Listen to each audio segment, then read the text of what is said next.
Hello, strange people listening. This is the Murdered and Denied, where we talk about the murdered, like the title suggests, murderers, and sometimes paranormal stuff, because why not? Today we're going to be talking about Ted Bundy, who was an American serial killer who kidnapped, raped, and murdered numerous young women and girls during the 1970s and possibly earlier. Now, this guy, I believe, got very famous, and he had his own little fans of girls who believed him and loved him. Sometimes they didn't really believe him. They were just into him because they thought he was hot. He also has a Netflix series with that guy from High School Musical, and I can't remember his name for the life of me. He was also in the new Baywatch, which was horrible. But anyway, let me read his summary. After more than a decade of denials before his execution in 1989, he confessed to 30 homicides that he committed in 7 states between 1974 and 1978. The true number of victims is unknown and possibly higher. Oh. Ew. He's so ugly, though. Ow. Political party? Oh, he was a Republican. Wow. Sad. Why couldn't he be Democrat? Bundy was regarded as handsome and charismatic, traits that he exploited to win the trust of his victims in society.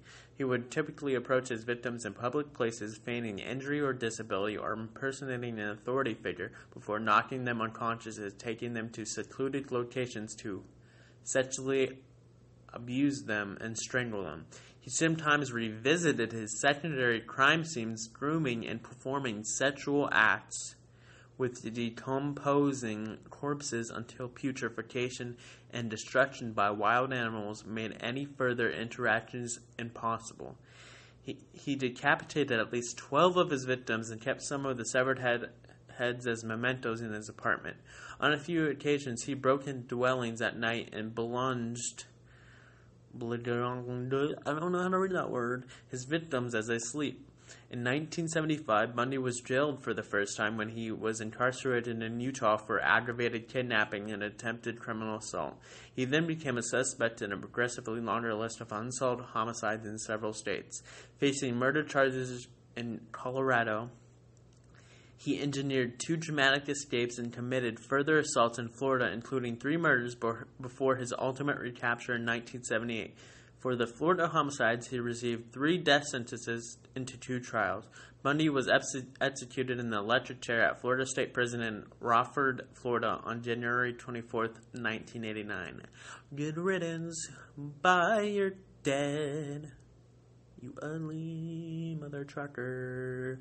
Biographer Ann Rule, who had previously worked with Bundy, described him as a sadistic sociopath who took pleasure from another human's pain and the control he had over his victims, to the point of death.